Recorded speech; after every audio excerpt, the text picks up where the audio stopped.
You're now listening to No Gimmicks. No Gimmicks podcast, and we bring it to you.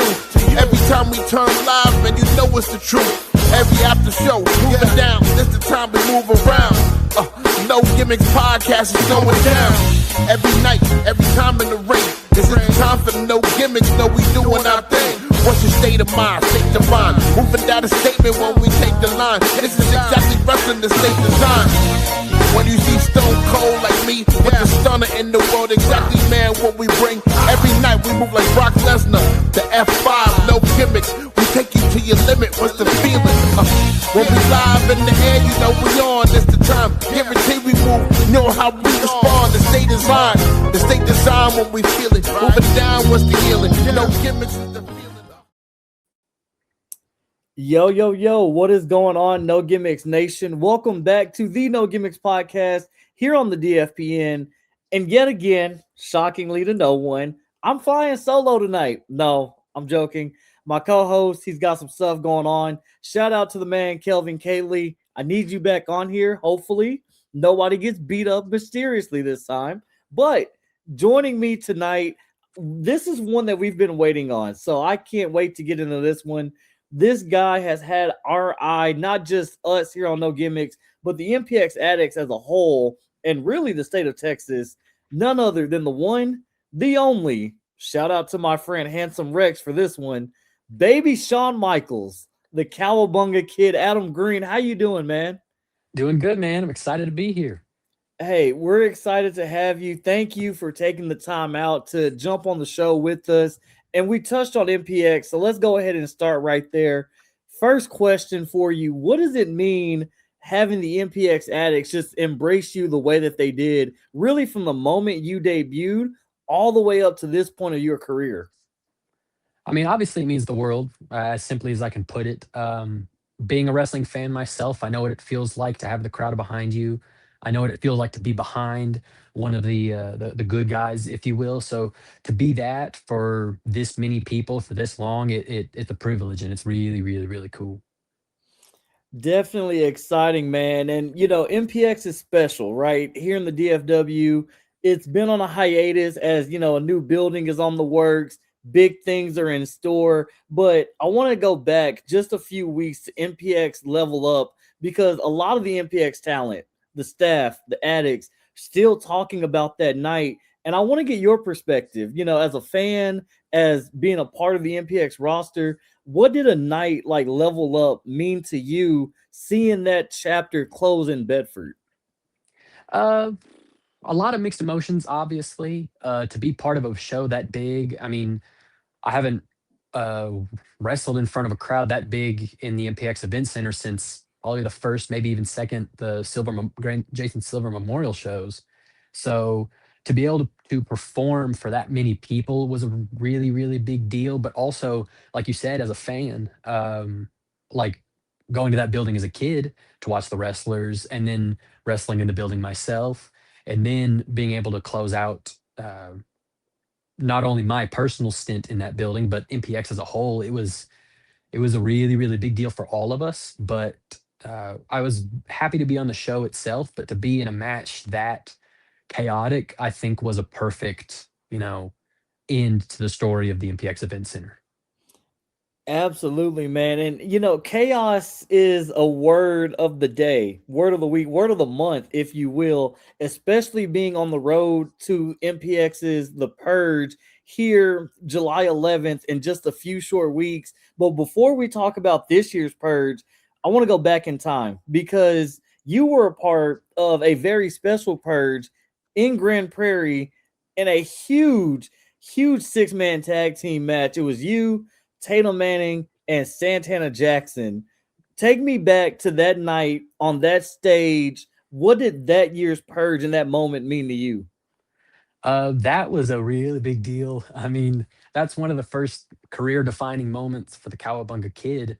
So to be able to take that kind of stage, that was my first time performing at the Epic, as far as I can remember, and then sort of the buildup for that match itself. Mikey B and I were butting heads, and even with Paulie P at the time, that I don't know if Adam Green was supposed to be part of that match exactly. I think that Tatum Manning had his issues at the time with Mikey and I guess Big J at the time as well. Uh, but we found ourselves at a crossroads with a common enemy. And slowly but surely, we found ourselves to be on the same side as Santana Jackson, of all people. But that crowd was electric. I got to wrestle that match on my birthday, which meant a lot as well. So, a lot of things that just compiled into arguably one of my favorite matches that I've ever performed thus far. That's incredible, man. And speaking of Purge, we're on the road. This year is something special. Again, MPX stepping out of his doors to take such a big show, a chaotic night like the Purge, debuting the Purge in Fort Worth, Texas. And it's been announced. Texas Tornado Tag rules you and Langley, which the MPX addicts seem to have gravitated as radical violence. I'm digging the name. If y'all get shirt, sign me up. Yes, sir. Y'all have a shot for the MPX tag team titles against one Tatum Manning and the final boss, Exodus Prime. So, what are Mhm. your thoughts as we get closer and closer to that night here in Fort Worth? Well, it's an interesting thing. I mean, all four of us are, we're confident performers in ourselves, but also confident performers as tag team competitors. We're all good guys, good heroes, one might say, in the eyes of the MPX addicts. So with Langley and I joining forces as radical violence, and as Richard Hill posted on Facebook, the sort of kids, the up and comers of MPX versus the the the starting quarterbacks of Metroplex Wrestling, Exodus Prime and Tatum Manning, it it's an interesting story in the buildup where Langley and I are obviously young in our careers, but young as a tag team, that w- we've got nothing to lose, just like everybody has said. And as much respect as I have for Exodus and Tatum, and I know they have respect for us, this should be a pretty radically violent matchup, if I do say so myself. Hey, on a night where there's no rules, anything goes, it's Texas Tornado, which means all of you are going to be in the ring at the same time. It's safe to say, especially if you're sitting front row, keep your head on a swivel. Mhm, mhm. That's a that's Oh, that's a good choice. Good choice. but speaking of swivel, I kind of want to pivot here for a second because my co-host, even though he couldn't be here, he's sending me some questions right now, and I want to get into a couple of them because they're actually really good. So I'm curious to get your feedback here. For those of you that have listened to our show, we've talked about Adam Green and the trajectory of your career, not just here in Metroplex Wrestling, but the things that you've done down in Houston with Reality of Wrestling. So, can you kind of touch on your time there? What have you learned? What did it Mhm, mean to you? How did it feel? Different environments, the Dallas crowd versus the Houston crowd. Just mhm. anything you want to share. Well, from the perspective of myself, I actually went down to meet both Booker T and Gabe Sapolsky. So I went down from the perspective of purely a learning base. I wasn't prepared to wrestle in front of the Reality of Wrestling crowd. I really wasn't. And what that learning experience eventually turned into was a career opportunity, frankly. And it's some of my favorite memories because, if I'm being completely honest, it was at a point in my career where I wasn't feeling very confident in my skills. I wasn't feeling very confident as a competitor. So to be able to have that opportunity, like the for the first time, I wrestled Will Allday in their main event, and that also arguably was one of my best matches, purely because I was being tested not only by Reality of Wrestling but by Will Allday.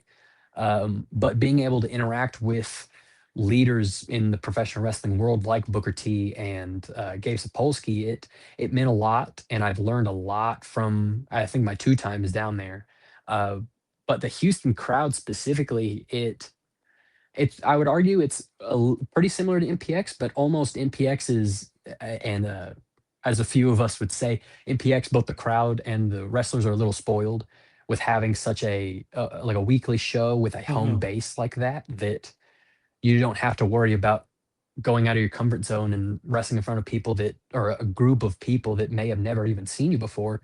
So to be put in such a big pond like Houston, Texas, it it was a really, really fun proving ground, and I would think that I proved myself maybe, but, obviously, I would like to go down there again and as many times as I possibly can, but it was a it was a really good experience for me, for sure.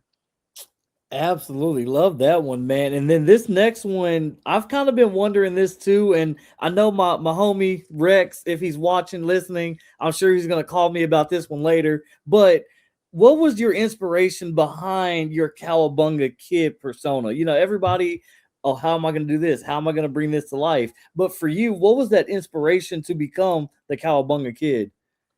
Well, obviously, there's many wrestling personas already in existence that I take uh, a lot of inspiration from. Um, the main ones that I would say I take a lot from is the main one's Shawn Michaels. It's very evident. I can't hide it, so it's just he's just there. And unfortunately, Handsome Rex is in the front row every single week yelling that, so I Every can't. week. I'm not going to deny it, you know. So but, it's definitely Shawn Michaels, a little bit of Jeff Hardy as far as a almost an enigmatic energy in a way that I think shapes well for a younger audience as it did for me growing up watching Jeff Hardy. Um, but a lot of high flyers that I enjoyed watching as a kid that I would wait for my mom to come home so I could go jump on the trampoline with my WCW wrestling buddies and practice wrestling moves that I would end up being able to perform in the ring, which is a really, really cool moment for me. Um, but as far as in ring goes, it's the high flyers. But Cowabunga specifically, it's obviously very rooted in the Teenage Mutant Ninja Turtles. My dad is very into 80s pop culture. Mhm. So a lot of, I mean, most recently with He-Man and the Masters of the Universe, a lot of TMNT, obviously. So a lot of 80s pop culture fused with the style of wrestling that I enjoyed watching as a kid, sort of just married into the Cowabunga Kid as a whole. And I remember uh, kind of sort of spitballing, trying to come up with a character as I was getting out of training to see if I could, if the guy, the head honchos of MPX would even consider the Cowabunga Kid. That coming up with these sort of nicknames to be able to pitch a character like I would be end up portraying for this long, but um, coming up with the Cowabunga Kid is it's a pretty cool ring to it. And I remember kind of sitting there with my dad and we said it and we sat there for a few seconds and it was like, yeah, that's gotta be it, right? Like Right. that's gotta be it. So it became a being able to interact with, my dad to come up with a nickname and a character and really cool looking gear, a good look, good merch. So it's just a lot of the things that me and my family enjoy, or my family and I enjoy, that has culminated in Adam Green. Absolutely love that. And I will echo the gear. I mean, whether it's the green, whether it's the blue, the orange that you've rocked a few times, your gear top to bottom. It's like, yeah, this is a guy you want to keep your eye out for. And if you didn't know, you need to know because you definitely stand out in a group and that in a good sense. Because you got some people, they'll come out and it's like, oh, that guy. Okay. Right. But for you, it's like, no, it fits, it works, and it flows all together. I appreciate that. I appreciate that. It means a lot. Hey, anytime, man. That's what we're here for. And Mhm. speaking of here, because again, my co-host got some good ones. Who is someone that you haven't been in the ring with that you have your eyes on and you want to get one-on-one in a match? Ooh, that is a good question. One on one specifically, or It could just be in general? one-on-one, it could be multi-man, just anybody you got your eyes on right Mm. now. Well, if I'm being completely honest, well, the first one that came to mind that I remembered that I got to wrestle, and not to uh, not talk about Metroplex wrestling, but in Carrollton with Wrestle World just starting up recently, I got to wrestle Fly Deaf for the first time in my career, which was I mean, they that was a clinic, and I got to a tag team with Red Chambers for the first time as well. Mhm. But that was one of the ones that I was waiting to check that box just because I grew up watching them as well in like late 2018, early 2019 when they were still at MPX. So to be able to check that one off the list was really cool. But one that I haven't been able to yet, ooh, that's a difficult choice. There's obviously a lot that I was able to check. I mean, watching as a kid, uh, I really wanted to check off names like I got to work with Exodus Prime a few times at this point. Dave Sagan, I got to work with a few times at this point. But as far as NPX guys, but also local talent that I haven't been able to, that's a tough question. That is a tough question. Ooh, with Pro Wrestling Revolver staying local, Mm. Alan Angels is a name that comes to mind. I would love me a match Okay. with Alan Angels. And before he unfortunately blew up, Jack Cartwheel was another big name of mine that I would love to meet in the ring one day. Um, there's a lot that run with Revolver that I think are names that are popular enough to where I was like, oh, I loved watching you as a kid, right? Rich Swan is a big one. I'd love to. I mean, a tag team with Rich Swan is not only the coolest thing ever, but it sounds like a natural thing that should happen, you know. Right. Um, but MPX, I'm gonna shoot myself in the foot with this one. I have yet to have a one-on-one interaction, well, match, but an interaction at all with Brick Savage. Mm. And as much as I now regret saying that out loud, I think it's unfair to ignore that I mean, everybody wants to say they got to wrestle Brick Savage, but I think that that would be a really interesting contest. I think it would. Okay, I'm not mad at any of those. Definitely the Revolver stuff. You know, Mhm. MPX and Revolver, they do have a really good working relationship. It's been a little while since we've had Revolver down in Texas, but you know, we speak it into existence and something could happen. Somebody's Uh, listening somewhere, I right? got I got to take some chances. I got to take chances. Hey, this is the show for chances. And if you thought that question was a difficult one, I don't know Mm. how you're going to answer this one. So, are you ready? Oh, I'm ready. All right, so this one coming straight from my co-host. If you could challenge for one Texas title right now, what title would it be and why? One title. It's got to be one. One Texas title, any promotion, MPX, Baracho Pro, New Texas. If you've got a Texas title that has your attention, who is it and why? That's a difficult one. I'll say my honorable mentions first, and then I'll Okay. say the one that I'm totally thinking of. The first ones that come to mind, obviously, frankly, any of them, but the reality of wrestling. I mean, that all of their championships mean so much to that crowd Right. that to be any of those champions would be really cool. Um, I remember the first Revolver MPX show that they did at the MPX Event Center. I don't even know if it was a crossover show, uh, but it was supposed to be. Well, let's see here. Tommy Becker versus Alex Shelley. And I think it ended up being Kari Wright caught in the mix, and it was a triple threat between them for the Mm, Revolver remix title. And I mm, remember still being, I don't even think I made my debut for MPX yet, but sitting backstage next to Alex Shelley and seeing a Revolver remix title in a suitcase. And that was one of those moments where it's like, ooh, I like this. I want that. That would be really cool. So right. that one's always been sort of a Green Goblin mask effect in the back of my head, always speaking to me. But the one title that I could think of, and completely honest answer, not, trying to rub people the right way here, but the MPX Addicts Championship. That's always been a big one for me in my career, just because I Okay. saw what that did for people at MPX. But I think as a way to almost repay, I think you brought it up earlier, the addict support of the Cowabunga Kid. I think I've only got the challenge for it maybe a handful of times. Hmm. One of my favorite personal matches against Dave Sagan for the Addicts title. I came up short, of course, but to be able to hold the MPX Addicts title while being supported by them, I feel like it makes perfect sense. So I think if I had to choose one, it would be the MPX Addicts title. I'm not mad at that one.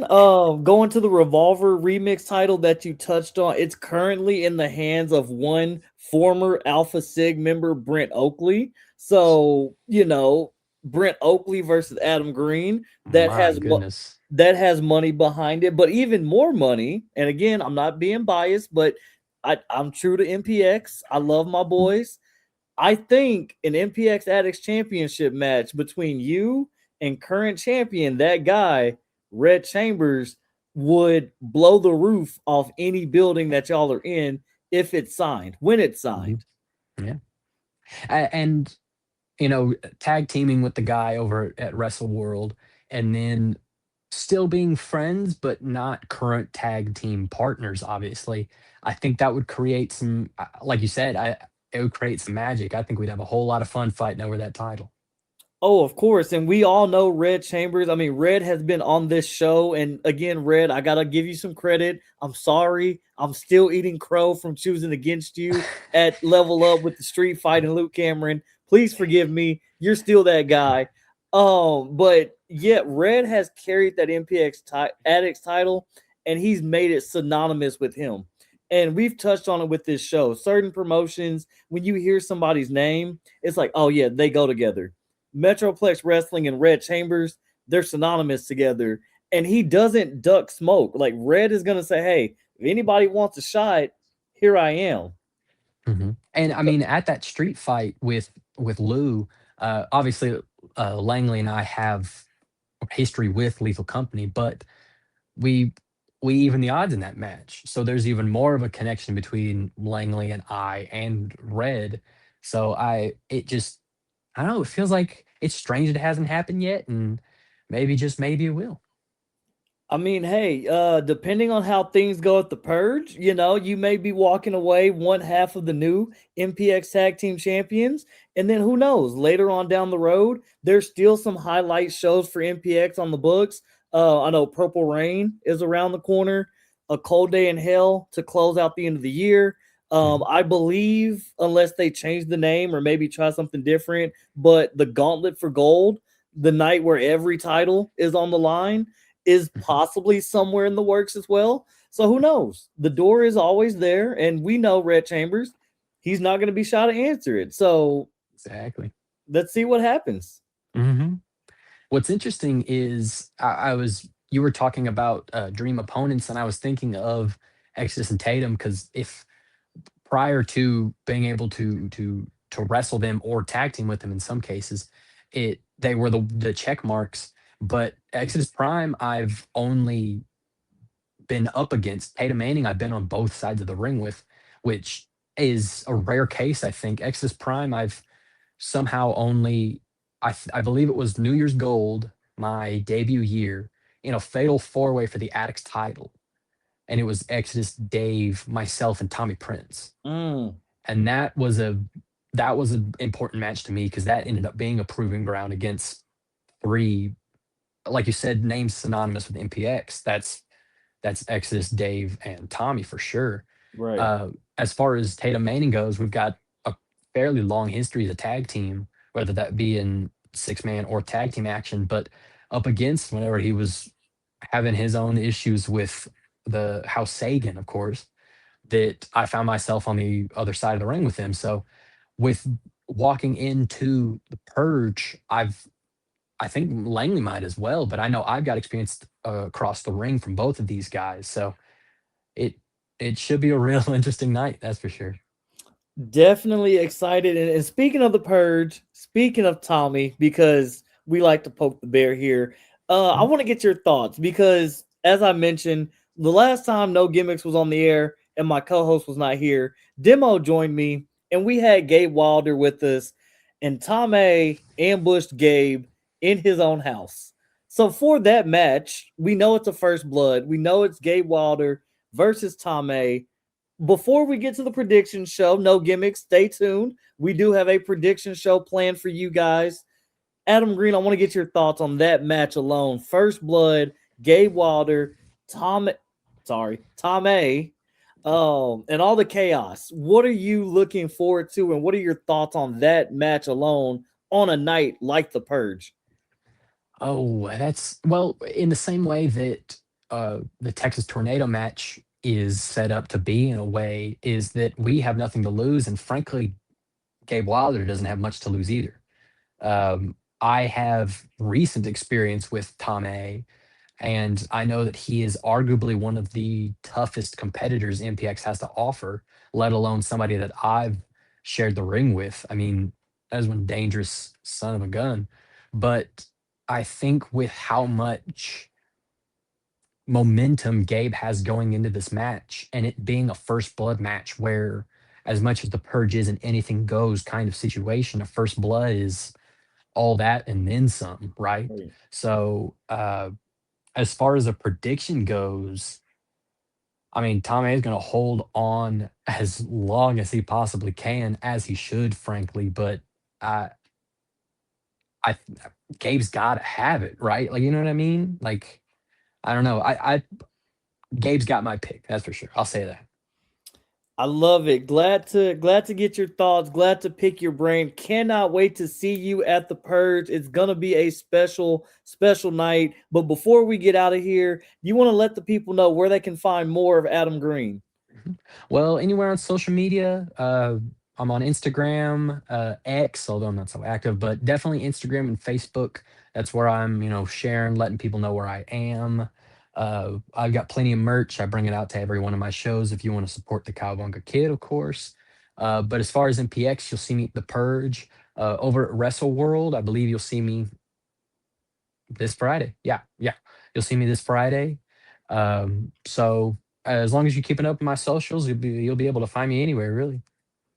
Awesome, man. Well, before we wrap things up officially and get out of here, you have any final thoughts you want to give to the people? Parting shots, heads up warning, anything at all you want to get off your chest? Ooh, well, first of all, thank you for having me on here. This has been very fun. I've obviously been a fan of y'all's for forever, so I'm very proud to be able to say that I was here.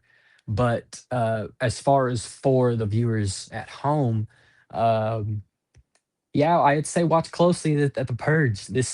I know I'm excited, which means that Langley's most likely excited, which means that everybody's excited, right? So as much as the Purge will be radically violent as ever, it will be one hell of a show, especially for frankly an MPX comeback show, right? So I know I'm looking forward to it. I hope everybody else is looking forward to it, and it's gonna be a real good show. Yes, sir. Thank you again for taking the time out. Like we tell all of our guests that come on the show, the door is open for you anytime. If you want to come back on, just let us know. You're more than welcome to come on. You're a friend of the show. And it's funny that you mentioned the comeback show for MPX because, addicts, if you did not know, this is the comeback show. And wow, what a comeback show indeed. The Purge of all shows. Welcome back, guys. Right. Make sure you go get your tickets, mpxwrestling.com, Saturday, July 11th at the Southwest Community Center, Fort Worth, Texas. You will see the Cowabunga Kid, Adam Green there. You will see zombies there. You're going to see the World Breaker, Brick Savage there. Honestly forgot about the zombies. That's crazy. That's wow. I can't believe that. Yeah, I gotta reach out to a couple people. I need level 9 clearance. I'm scared. Not the co-host. Exactly. I'm afraid. That's Oof. Yeah, chaos is going to ensue July 11th at the Purge. But thank you again for taking the time out to join us. Cannot wait to see what all you have in store. And ladies and gentlemen, listening and watching, remember, if you like what you're seeing, stay tuned to the No Gimmicks podcast here on the DFPN. We've got a whole lot more in store for you. You heard about Langley. We are in works getting Langley sometime very soon on the show. There's a few other names that I want to tell y'all, but you need to stay tuned to actually see it happen. So until next time, enjoy what you're going to enjoy. Take care of each other. Peace. And I know it's all business, all business, all business. We give them no gimmick. Yeah. And I know it's all business, all business, all business. We give them no gimmick. Yeah, and I know it's all business, all business, all business. We give them no gimmicks, gimmicks.